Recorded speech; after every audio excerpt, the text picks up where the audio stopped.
Did you hear me, Mr. Stanley? Yes, I heard you. Of course, I'd make a good president. Undoubtedly. And if I don't make a good president, at least I'm better than this guy. I will work for you people. I will do everything I can. I'll work out, I'll get bods, I'll get gains. And I'll listen carefully to every one of you all about your problems, whatever you want to talk about, I guess. But I'm here for you.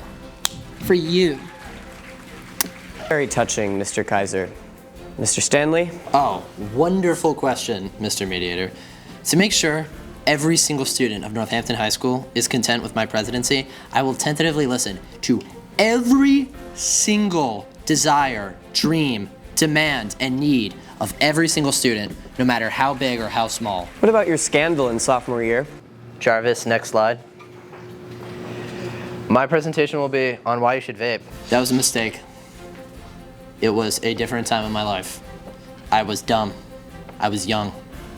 And I'm smarter now. I'm a different man. Don't listen to this man. He pitches these false ideas of good. I don't know. Whatever. He's pushing cancer in his body and he wants cancer in yours. Don't listen to him. So you're trusting what those mainstream scientists are saying? Yeah, where's their funding coming from? Huh? You think big science cares about you? Mr. Stanley, please make sure to stay on topic. Mr. Stanley, make sure you stay on topic. Can we please get back on track about the lunches? Like, dude, they don't even put out the sriracha every day. That stuff sucks. Like, come on. And the budget or whatever. I mean, like, there's some teachers I want fired. But we gotta protect the jobs of our teachers for our education and whatever. Do we need to do that? Is that what you want? Is that what you want? Is that what you want over there?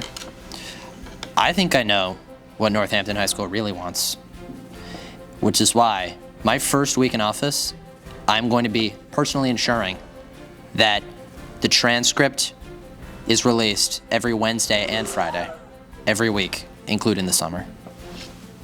Okay, time to wrap up. I'm glad we covered some of the topics. Final remarks? Vote for Pete. We love you, Pete! Have my babies! I love you too, girl. I got you. And one more thing. As an American and as a hero, as the president, effective in the beginning of October, I'm going to be bulldozing every single low-income housing unit in the continental United States of America, and it's going to be replaced with my financial district. And if you don't like that, it's 2024. Last time I heard, we're canceling people nowadays. And if you want to cancel me over a stupid opinion, go ahead. Go ahead and cancel me. Huh? Cancel me. This is a dark day in our nation's history. You just watched your president get chased out of the debate for having a stupid opinion. You all need to fight. Fight for me. Donate. Donate to me. They're here. So does this mean I win? I guess so. Cool.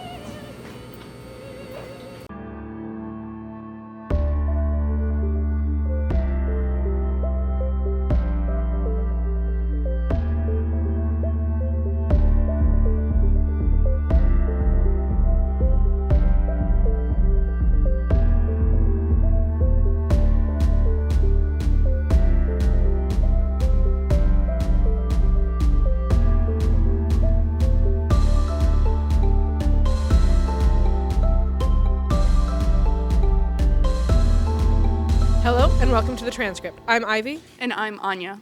This week we look into harm reduction in the community, Talk to the Model UN Club, and investigate the MCAS graduation requirement. Hamped Up checks out field hockey. And the news segment, Talk on the Block, interviews strangers in downtown Northampton. On Thursday, the African Center for Disease Control and Prevention reported over 100 deaths from Mpox in the previous week. Dr. Jean Kaseya, director of the organization, stated that the deaths were not acceptable. Countries in Africa, including Congo, are currently in the process of obtaining vaccines. Also on Thursday, 2 brothers were arrested on charges of assaulting a photographer for the New York Times during the January 6th riot. Philip Walker, one of the brothers, claimed that they believed the photographer was a member of Antifa.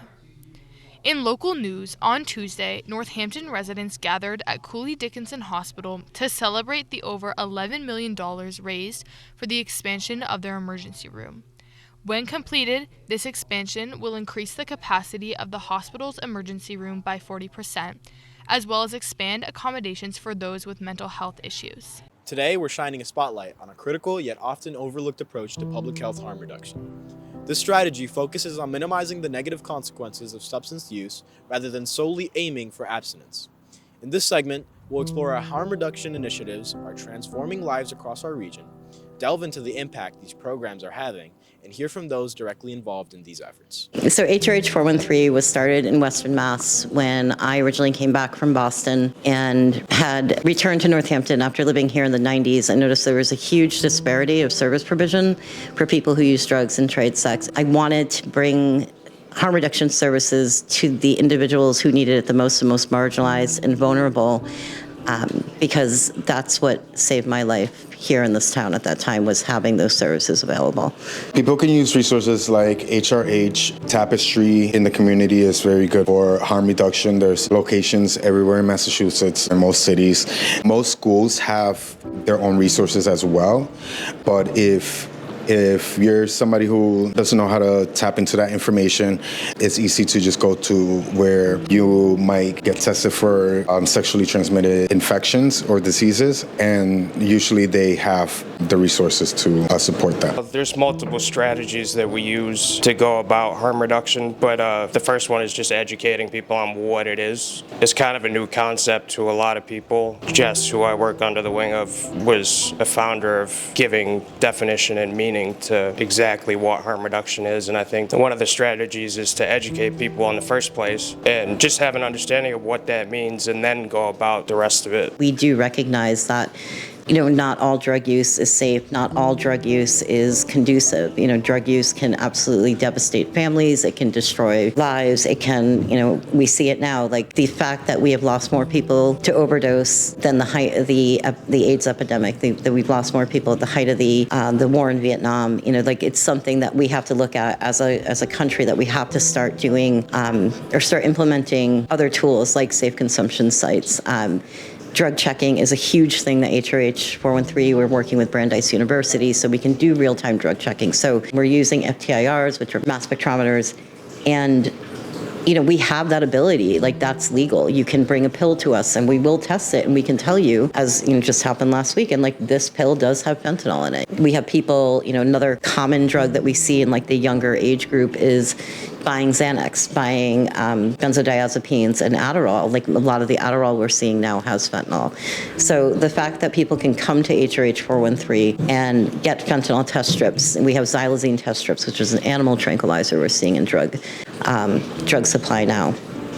When we talk about drugs in our community with honesty and, recognizing that not all drugs have the same effect. When I was growing up, it was like every drug was bad. You were going to die if you smoked marijuana. Well, we know that's not true. And we know that most people's, their gateway drug is usually trauma. It's not going to be marijuana. It's not going to be alcohol.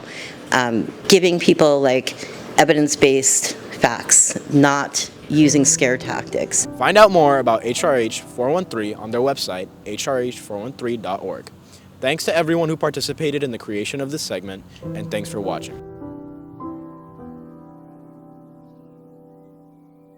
In the past, a lack of resources and the number of group members has prevented the Model UN from attending events and participating in activities. However, this year, the Model UN Club has seen a significant increase in membership and funding. The Model UN is a club in which members take on the role of actual countries in simulated diplomatic conferences to improve skills such as negotiation. And in recent meets, the club has received numerous awards and prestige for their performance. We went to their first club meeting to see how they plan to use their extra resources and how they plan to put their new members to work. One of the primary goals of the Model UN is to get our students to be able to go to various locations and demonstrate their skills. And if we don't have funding, we can't afford busing, and if we can't afford busing, we can't get our students there. The club was defunct for a few years and it started up again 3 years ago, and since then it's grown exponentially in enrollment, and we've had greater and greater success in getting donations from outside sources as well, which has allowed us to do more significant and meaningful trips. So with awards, we've gone to multiple conferences, first of all. One of the main ones being MIT Model UN, which is this huge conference. People from all over the country, even like from other countries like China and all over the world come to this conference, and it's really exciting. And last year, for example, we were able to get awards from that. These really notable schools like Yale and Harvard and MIT, all their conferences are about $100 per delegate, and there's also a fee for the group. So a challenge that we have this year is kind of allocating how much money we should spend with the delegation part and how much money we can spend on other resources like food and transportation. We've seen an increase in how much money we have just in our savings and also how many members we have, and that's been a really positive thing because it means that going forward we'll be able to have more people that are well trained to be able to go to these conferences. Well, in the past, conferences are a big issue for us as a club. A lack of resources has been a disadvantage to the club in the past just because Model UN is expensive. Going to conferences is expensive, and that comes with the fact that it's a very prestigious, very enjoyable thing to do, and it's a unique opportunity that a lot of people don't have. You know, the atmosphere there is very great. It's just generally kind of everyone seems like they're really invested in it. And they had donuts there, which always makes things a little better. What has my experience been so far? It's been good. I hope to go to a good amount of conferences. Since it's my first year, I don't know if I'll end up going to the MIT conference, but that would be a highlight if I were able to go. Thank you for watching. If you would like to join the Model UN, they meet after school on Mondays in room 115. The Massachusetts Comprehensive Assessment System, commonly known as MCAS, is the state's standardized testing program. According to mass.gov, the MCAS helps teachers, parents, and students know where students are excelling and where they need help. The first exams were administered in 1998, and they became a high school graduation requirement in 2003. Initially introduced as a tool to identify students who might need extra support, MCAS has since evolved into a key component of Massachusetts' educational system. However, the assessment has faced significant criticism from various organizations and community members. The Massachusetts Association argues that the MCAS reduces time to teach, narrows the curriculum, adds stress, reduces creativity, and misuses education dollars. This criticism has led the MTA, along with other groups, to advocate for the removal of MCAS as a graduation requirement, and their efforts have placed this issue on the upcoming election ballot. In today's report, we speak with parents, teachers, and students to gather their thoughts on the MCAS and the implications of Question 2, the ballot measure that could determine the future of this testing requirement. I don't think the MCAS is beneficial to students' learning. When a student does poorly, we don't really know anything about how they are at math. What we know is how good they are at testing. We can't understand anything about their learning from the results of the test. It was never something that I was stressed about necessarily, but it definitely felt like we could better gauge our students' competence on proficiency than taking that test. From my perspective, the function of MCAS in Massachusetts is as a safeguard for parents to know where their kids are in relation to their peers at the same grade level. It means that we're teaching topics that are not as relevant to students' lives. The MCAS focuses too much on certain topics, and we are forced to teach those topics because of the MCAS. Also, the administration of the MCAS takes a large chunk of time out of our spring semester that we would really like to use to teach more. My son learns differently. He has dyslexia and ADHD. When we would ask pointed questions about really we're trying to get a sense of where he is, we had no objective data. We got his third grade MCAS scores and he fell in the low needs improvement. And I was able to say, this is where we are. But it's the first time that we were able to see that. We need the test for kids like him because otherwise we run out of time to get them the support that they need while they're still in high school. We have graduation requirements. We have requirements for what classes students need to do in order to graduate. You know, you're required to take 4 English classes, all of these sorts of things. We have all of those requirements. And other states, most of the other states in the country, use those requirements as the requirements for graduation from high school. Those are dictated to some degree by the state. So there is consistency about what those requirements are. I'm going to be voting for MCAS to not be a graduation requirement. It has a place as a marker for, how your school district is doing and how we're teaching, but at the same time, I think it doesn't do any good to make it a graduation requirement. It's just holding people back from high school diplomas. Having MCAS be a graduation requirement is a motivator for my son. If it were the case that it had no consequences for him in life, he would not prepare for it. He would not care whether he did his best or not. And it would not be a useful tool for us to know where is he on this. Question 2 will be voted on November 5th. If you are over 18, register to vote at mass.gov. Thank you for watching and see you next week. Y'all ready for this?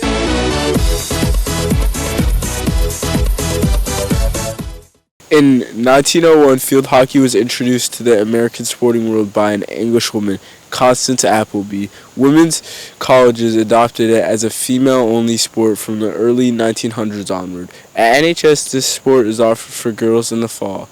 Today we look into the history of this female-dominated sport and talk to team members about the upcoming season. Field hockey being a predominantly female-dominated sport affects the culture greatly. I think women tend to have different connections with the people on their team. I think it's more of a family sport, and you become family with your team. We've been really cohesive as a team, not just on the field, but I feel like I'm friends with a lot of people who I wasn't before, and we can talk about just our lives and have fun after games, and I think that's a big part of what makes school sports enjoyable. We have a lot of newer players, which is really exciting to try and work with them and just build a stronger team together that we haven't really played together. I'm excited for the coming season. What did the field hockey players say when they score? That's how I roll. If you are interested in joining field hockey next fall, contact Misha Begin or David Prue.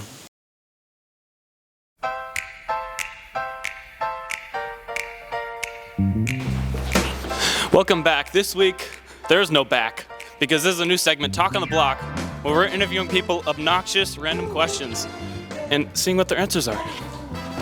Excuse me? What celebrity would you like to have Thanksgiving with? Thank you very much. Hi, excuse me, will you be celebrating Daylight Savings Day this year? Will I be celebrating it? Yes. Do you prefer Smashing Pumpkins or Talking Heads? Talking Heads. Okay, why? David Byrne. Yes, thank you. Ow, ow, ow! I'm thinking for autumn, Lime Red should open on Monday. Just a personal preference. Hello?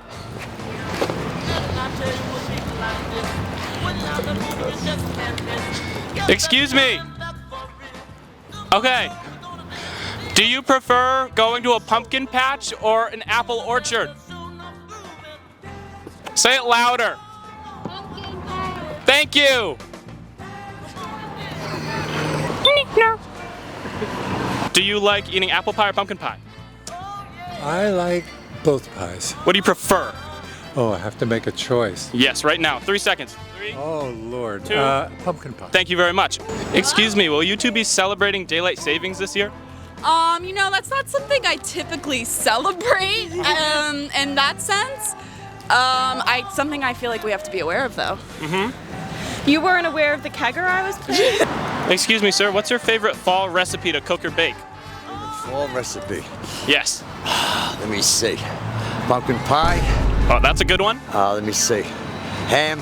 Classic. Brisket. All right. Thank you. We hope you enjoyed. Have a great one. Mwah.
Thanks for watching. If you're interested in joining the Theater Tech Club, come to the Black Box on Thursdays during Flex or Friday after school in the auditorium. See you next week.